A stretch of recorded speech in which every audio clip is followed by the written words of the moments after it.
Once every few years, there's a title that comes along and defines an entire era of gaming. Something which not only excites and innovates, but goes as far as actually defining the platform which hosts it. Last Labyrinth is exactly the opposite. As I've bleated on several times before, VR is a bold and fairly new medium, which is uniquely placed to offer up new experiences to inquiring and imaginative minds. It can be empowering and liberating, it can gift you with virtual superpowers, it lets you weave artwork out of the very air around you, enables you to scale mighty mountains or dodge hundreds of bullets like Rudolf Nureyev playing John Wick. Incredible stuff, exciting times. We haven't even scratched the surface of where we can go with it. A couple of years ago, somewhere in Japan, a group of talented game creators with a track record of making impressive, artistically dazzling titles had a brainstorming meeting to see what horizons in storytelling they might explore, what boundaries in gameplay they could redefine by bringing their considerable powers to bear on the mind-bending new frontier of virtual reality. And they came up with this. A game in which you play a man strapped tightly to a chair, using a laser pointer taped to his forehead, who can only communicate by nodding or shaking his head. He's assisted in his efforts to complete dreary and unbalanced escape room puzzles by a clueless, ditzy and irritating girl who speaks only in gobbledygook. Worst things first. From the get-go, Last Labyrinth has the feel of a rushed budget title. Despite being in VR, the menus and presentation have the unmistakable whiff of a budget Japanese PS2-era title. It's immediately jarring to have to pick menu options using the head-mounted laser pointer. It doesn't even mimic line of sight from the headset, but from your forehead. It feels incredibly clunky. The sort of thing that would have seemed old hat on the Gear VR or the Go. And you don't use the obvious and natural choice of the trigger button to confirm your selections. Oh no, it's the A button on the right-hand controller, presumably because it matches the in-game button that your wheelchair-bound avatar uses. It just feels wrong, like you're playing it on the wrong system or something. Testing on the Steam VR version, however, feels even worse. So, into the game. The player is sat motionless in a wheelchair, with only the head and right hand free to move, a little. Trapped in a series of rooms in what I presume is the titular Last Labyrinth, you're accompanied by a generic pink-clad anime girl called Katya. You make your way through the puzzle-based rooms by pointing at objects of interest, like switches, levers or handles, with your forehead, so that Katya investigates. If you want her to press or pull or otherwise interact with the thing you've pointed your face at, you have to nod or shake your head if you change your mind. It's a terrible system that divorces you from the situation at all times, and never stops feeling silly and frustrating.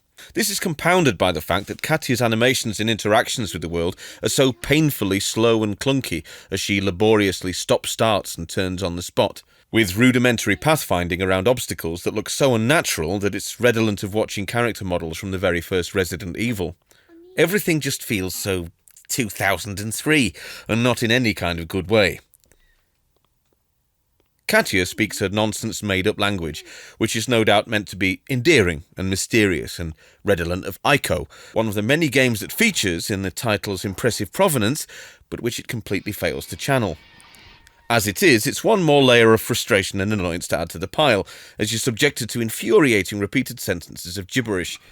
Katya is so generically designed that she's instantly forgettable, and despite the heroic attempts of voice actor Stephanie Houston to imbue her with some character, it just never catches. There are many scenarios where you press a button to complete a puzzle, and Katya is victim to a grisly death if you get it wrong, and a drawn-out near-death if you get it right. These scenes are meant to tug at your heartstrings, I think, but it all seems a bit too sore, too tasteless and voyeuristic. It's the furthest cry from the likes of The Last Guardian, which weaves a tale of empathy and bonding with a virtual companion through shared hardship and touching animation. When Katya's died for the umpteenth time in a horrible and drawn-out fashion because you've told her to press the wrong button, you simply won't care at all.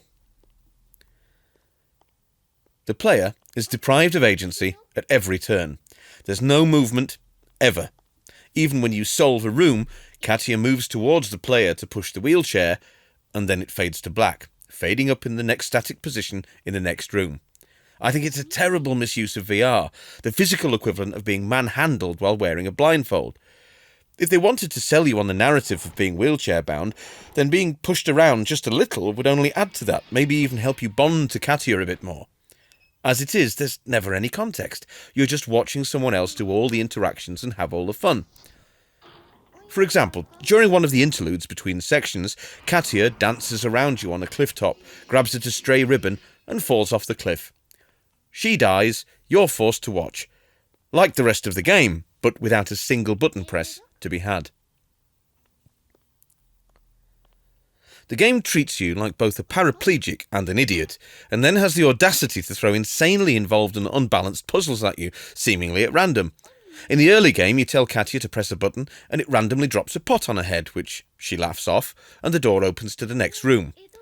The next room features an involved and time-consuming puzzle with a model train and junction points, which has the nerve to be both complex and trial and error, and also features an interminably long failure animation, which kills you both and is impossible to skip.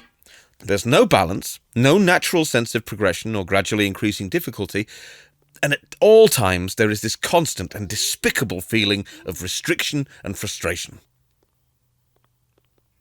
Maybe the team thought it would be cool to cast you as a virtual Hector Salamanca, the paralysed, gurning, bell-ringing mute cartel boss from Breaking Bad. At no point does anyone on the team seem to have pointed out that it's just a terrible idea.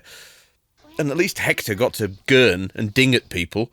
He was also in a production of inherent quality and class. In Last Labyrinth, you just nod at your carer like you're in the day room of a nursing home, pointing at stuff with your head. There's nothing to immerse you in the game, at all. The graphics are of obvious low quality, with dreary and smeary textures that are devoid of interest. There's not a single room or screen of the game that seems possessed of any originality or wit at all. It's just so excruciatingly generic. The halls of Steam are littered with low-budget VR misfires like this, experiments which might cost $1 or $2 and which you might head into expecting very little and getting less. The Oculus Quest store should have a far higher bar for entry. The fact that Last Labyrinth is priced like a premium title and has such an impressive pedigree is almost unbelievable.